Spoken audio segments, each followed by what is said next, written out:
Hi, this is Ed. Welcome to the Outer Light channel. Well, before I go on, I just want to thank my patrons for your continued support of my channel, just really helping it keep on going. So thank you very much for that.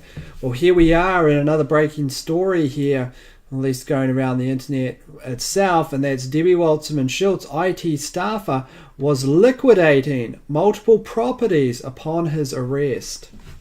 So he's getting rid of the properties, selling them off, getting rid of them very fast. Of course, I thought maybe potentially, as I outlined in my other video, that maybe these properties were wired for sound and video, maybe, and they were being used as a property market was being used as a outliner of, you know, some kind of espionage ring or something like that to record information on the people that were engineered or socially engineered into those properties. But now we can see that he was liquidating multiple properties upon his arrest. This is reported by mediate.com, and reported on the 30th July here. This is the person in question, Imran Awan, one of the brothers there. All of them paid 4 times more than normal staffers who were banned from the congressional IT network. But then Debbie Wasserman Schultz gave Imran another role as an advisor, since he wasn't allowed to do his other role. Again, all paid 4 times more than normal staffers, $160,000 US. Even the 20-year-old younger brother of these individuals was actually paid, or the son or something, I can't remember now, was actually paid. He was only 20 years old and he was on a salary of $160,000. Why? All these questions need to be asked. The House Democratic IT staffer who was arrested last week over here, 25th of July, was reportedly liquidating assets even on the day of his arrest, trying to get a big, massive pot of cash there. And what do you do that at the same time you're leaving the country? We don't plan on returning. According to the Daily Caller, Imran Awan, the 37-year-old congressional aide who was caught trying to flee the country to Pakistan, and his wife accepted the offer of one home that had the asking price of $680,000. The listing can be found here. Well, we have to see that. And listed another property for $200,000. That listing can be seen here. So, very interesting here. Oh, we've got the Pembroke address again. Both on July the 24th, the same day he was nabbed at Dulles International Airport by the FBI, US Capitol Police, who Debbie Wasserman Schultz threatened, stating there will be consequences. Well, it looks like there are consequences. The Customs and Border Protection. They had even more properties. How many properties did they have? On June the 20th, a third house his wife owned was sold. Only on June the 20th, sold to his brother-in-law for $360,000. In November 2016, a fourth home was sold to a home his wife owned was sold to his brother Jamal for $620,000. In both cases, the bank financed nearly all the purchases. This follows another strange activity, including wiring $300,000 to Pakistan, and the FBI reportedly obtaining smashed hard drives from his property as part of an ongoing criminal investigation. You're forgetting about those parts I might mention in the article about his stepmother there, his wife's mother, his mother-in-law, mother-in-law there, coming forward in court documents stating that Imran and the brothers had wiretapped her house, stated in the court documents. Wiretapped the house, put surveillance equipment in the house to record her, to watch her, even with some kind of surveillance equipment behind her or hidden behind her printer.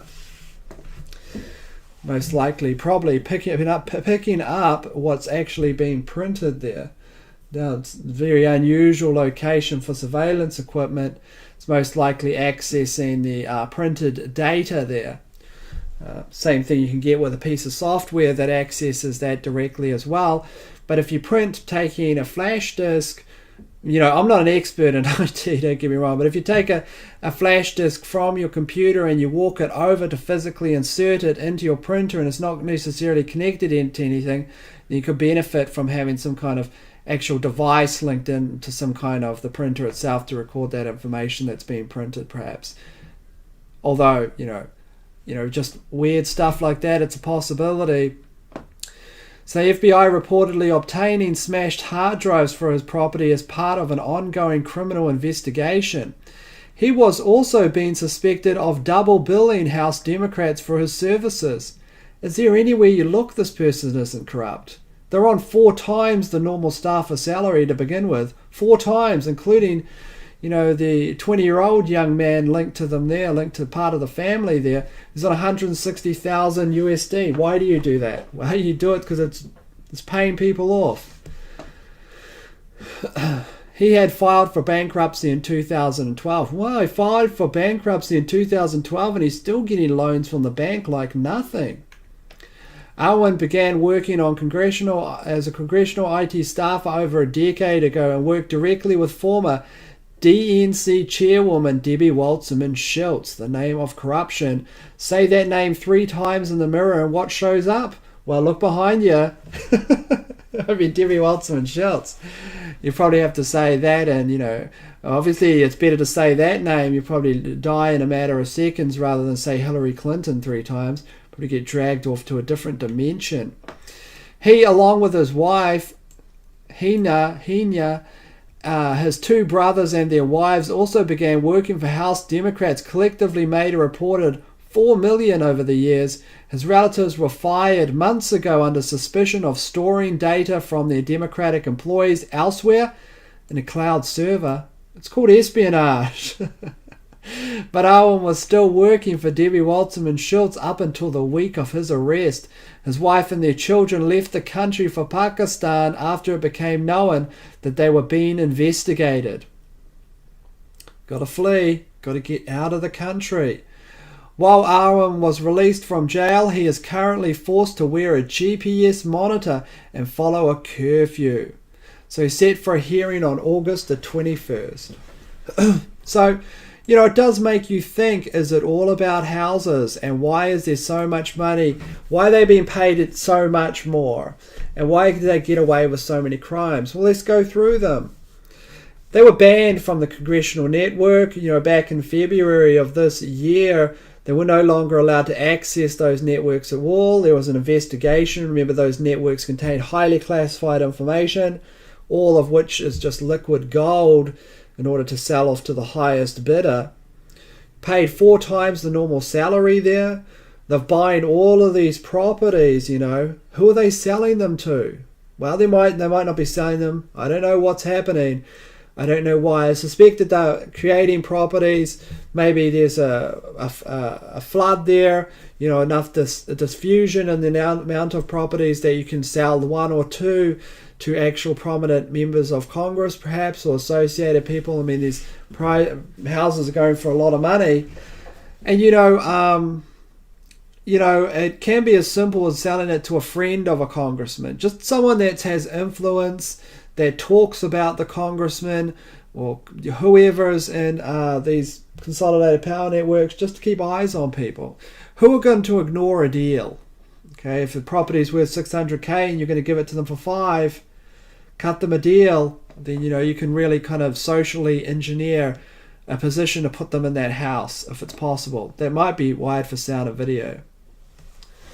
So Imran Awan, if you don't know, from his YouTube channel, I guess he's out there, so he deleted his videos on his YouTube channel the other day, which I've gone into. You can go back if you want to have a look at the evidence on there.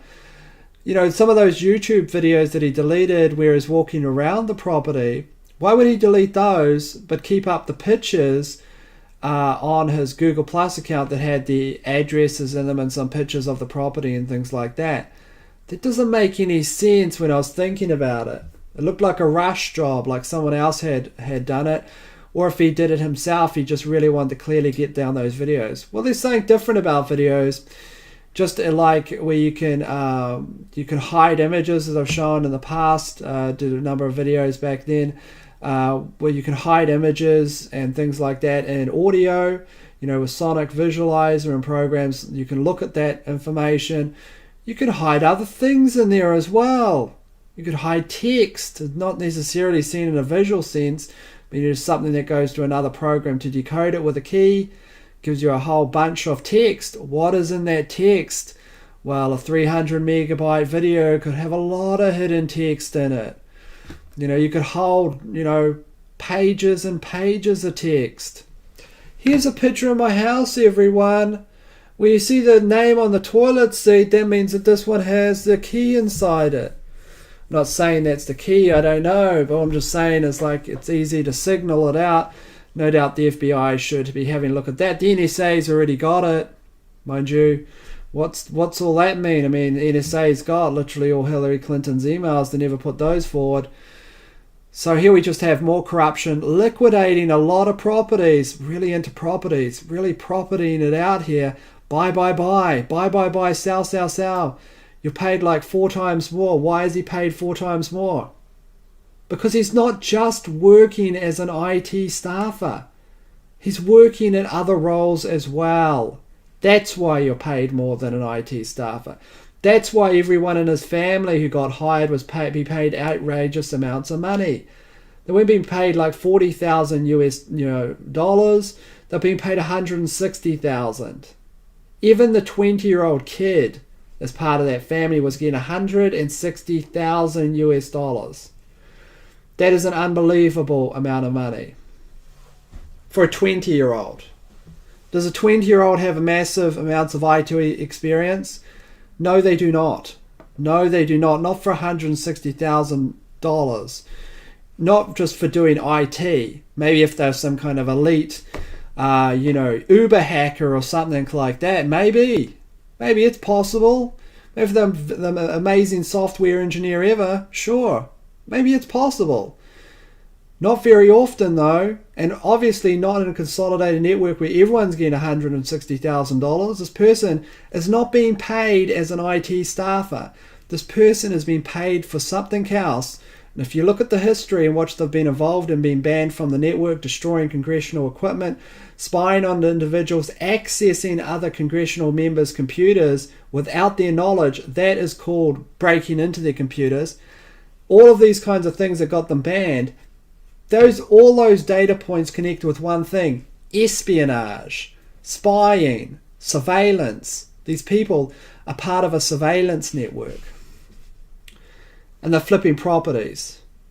You don't have time to do all of this property flipping this and work in this kind of role getting $160,000. You don't get $160,000 in a job role unless that's all you do. That's your total identity, is working 24/7. Get a call at 4 o'clock in the morning, you're on that call. That's the kind of role with $160,000.